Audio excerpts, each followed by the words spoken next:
Ryan Collins. I'm the executive director of the Midwest Writing Center, and this week I had the exciting privilege to be the director of the YW Summer Camp. We started out with 5 students. A couple of those students were coming from pretty far. They were coming from Geneseo and Clinton. They ran into some transportation issues, so they couldn't make it anymore. We had another student who got sick and wasn't able to make it back. So we ended up just having 2 students who were here the whole week.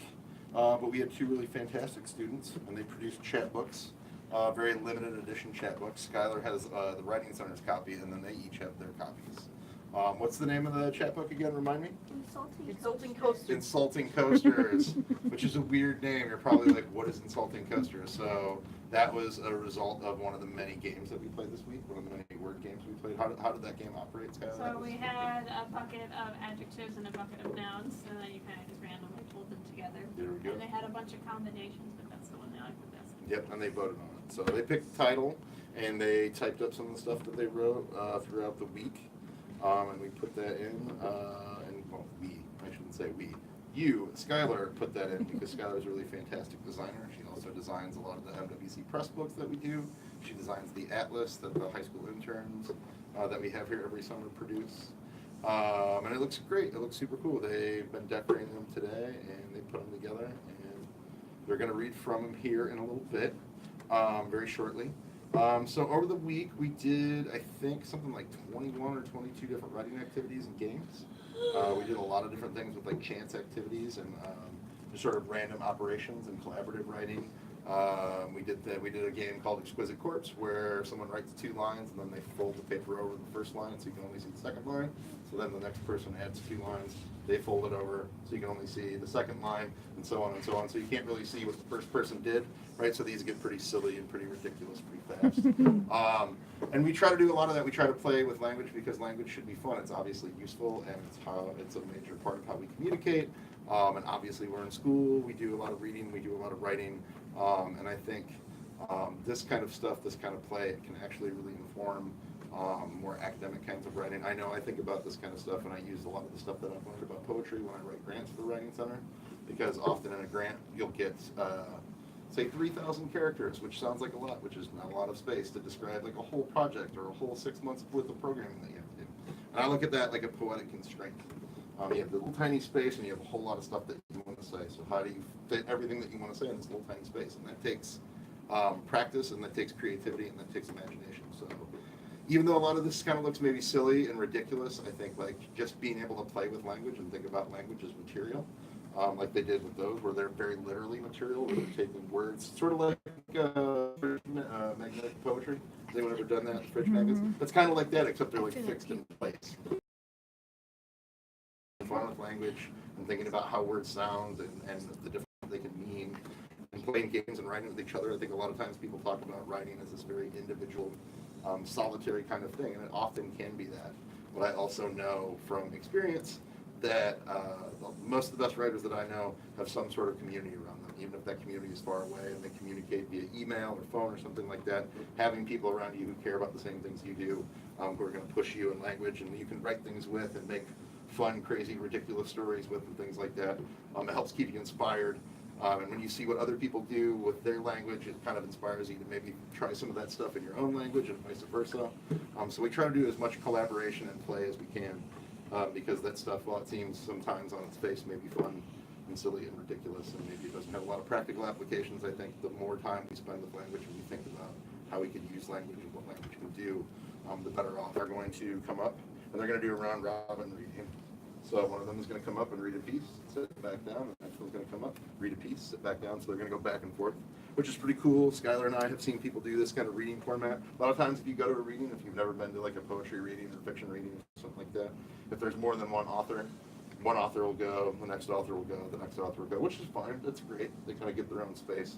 But I think in the spirit of what we've been doing all week in terms of play and collaboration, this makes a lot more sense. And the way that the chapbook is laid out sort of reflects that, because a lot of the pieces kind of alternate too. So not only will you get to hear a bunch of the different awesome work that they've written, but you'll get to sort of hear it in a way that is representative of the publication that they made. So without any further ado, I'm going to stop talking. I'm going to hand it over to Mayor Coffin. So, yeah, I'll come in first. I don't know. Do we know who's going first? That's fine. Sure. Because Well, there you go. because it's the person. That works. Cool. Duncan. My name is Duncan. If you didn't already know. And I'm gonna read this thing we did. It's called An Exquisite Corpse. That's just the name of what it's called. Like, the name of the activity that we did. And it's like a collaborative activity. A bunch of people like made it together. So you write 2 lines, and then you hide this first line, and it keeps going. It's all good. In the middle floats a shadow of a cloud in the shape of the contiguous states. But where's Alaska and Hawaii? Finding clouds felt so simple and carefree. It was glorious to fly among the clouds, feeling the wind in my face, cool and refreshing. I love the sky more than my friend named Invisible Bob. Invisible Bob is still my friend, even though I was mean to him. I don't deserve such a good friend, but I do my best. All right. All right.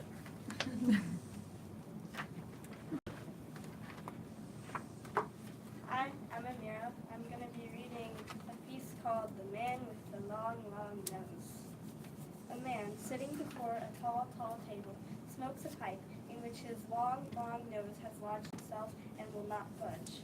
He raises a dark, dark eyebrow, etching wrinkles in his forehead. His sleek, sleek brown hair comes to a widow's peak, and he glances your way to stare at something next to you. It's a tall, tall, long, long shadow cast by the long, long candle with its wax coil around the tall, tall table. Wait, that's not where the shadow should be, in the blue, blue room. It should not be right next to you. It morphs into a tall, tall human shape, and then into a short, short bug, and then into the man with the long, long nose. It screams when he screams before it drags him down the long, long tunnel.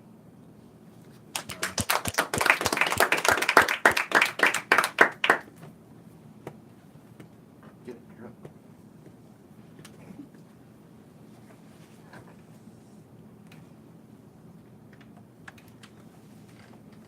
A regular day.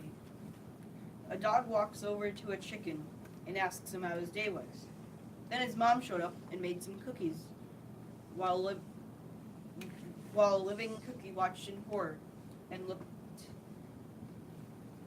at all the cookie graves nearby. Suddenly a chicken screamed at them and the cookie died of a heart attack. A moose showed up and stabbed the dead cookie, which angered the cookie so much they tried to kill the moose, but couldn't since he was dead.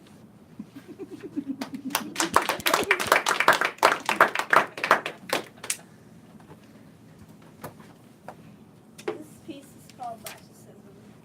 I desire to lose all that is near. I can't explain exactly why, for if I lose nearly everything, I would maybe die. Likely I would lose my way, my house, my car, my friends. I wouldn't have home at all until I made amends. And then I'd not have any food or extra clothes to wear. I'd have to live out on the streets and nobody would care. Still, I want to see it break, my life to shatter in two. Like struggles will bring peace for me, but I will sure miss you. I can't escape the lachicism, the desire to cry at night, to lose all of my family and have a constant fight. But surely I will not, because now I really see that a kind of miserable life is not the kind for me. Crash. The end.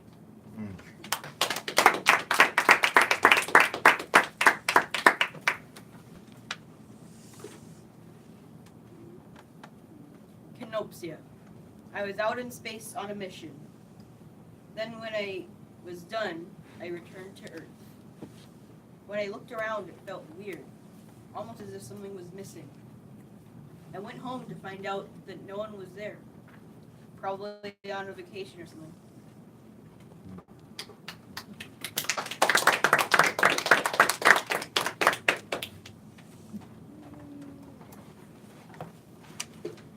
Home. Searching. Always looking for somewhere I could stay. somewhere that makes me feel alright for once. I've found somewhere that I will sit and think about it all, and I will not leave. Not until I feel safe to go back to what is supposed to be home. And you and your velvety red robe will be there, and you will make me play, play, play, play. And I will cry, and I will go back to the somewhere and leave you alone.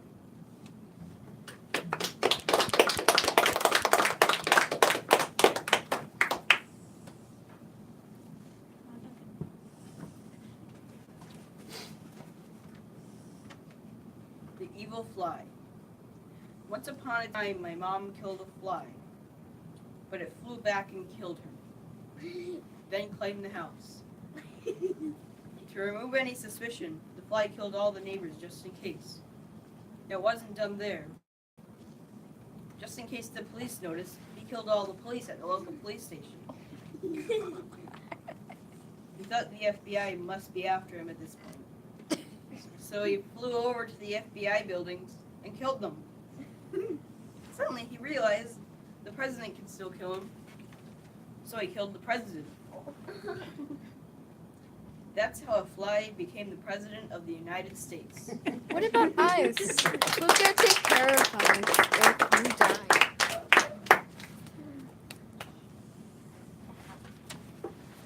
Blue. Sometimes a deep, dark blue looks sad.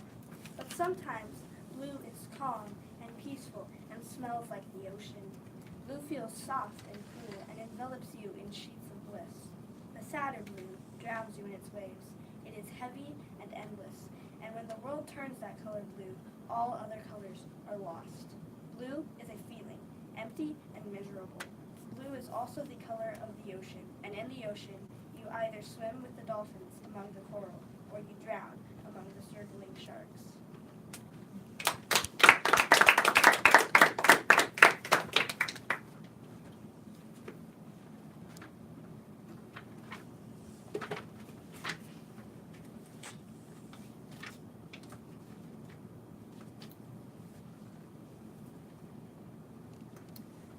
This is a Ringa. It is very, very good. What should I write down? Wait, I should explain what a Ringa is first. What's a rank of Duncan? Before a Ringa is like where somebody writes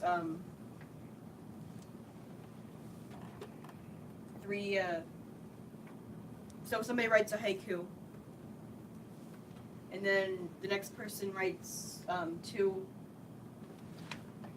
lines with 7 syllables, and haiku is just like a 5-syllable line, then 7 syllables, then 5 syllables.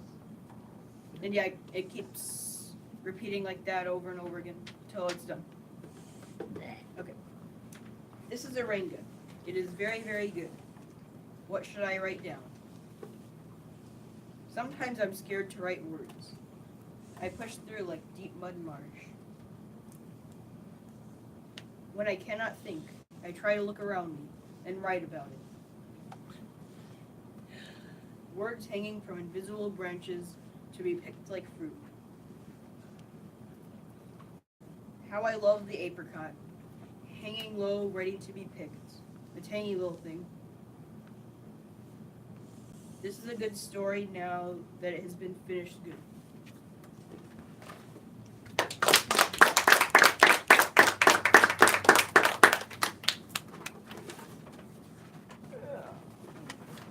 Stars and fish. 1. A+. A star for your paper, my dear. 2. A spinning yellow pinwheel in an ocean city. 3. Your arms look like they've been stitched, but you are not at all. You move, you feel, you speak to me, so why are you so frail? 4. That star, glimmering in the sky, part of it is broken.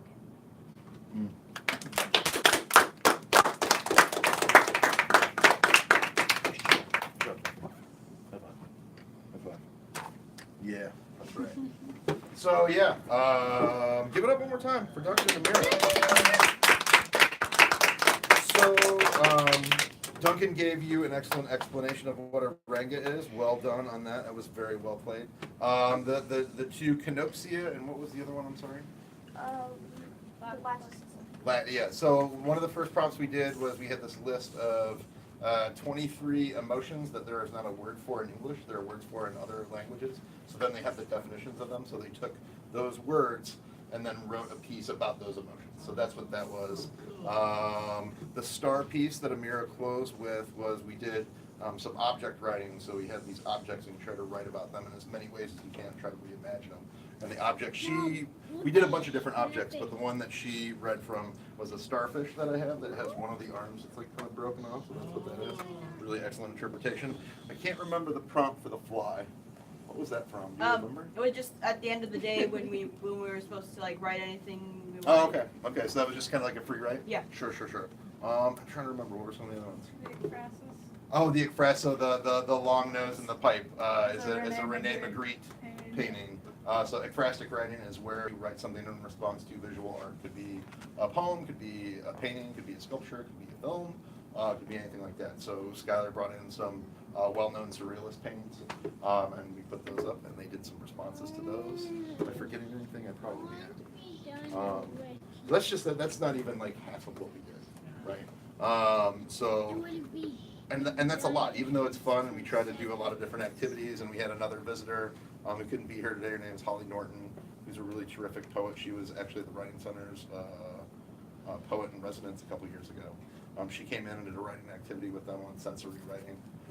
That was the blue one. That was the other one I was thinking about.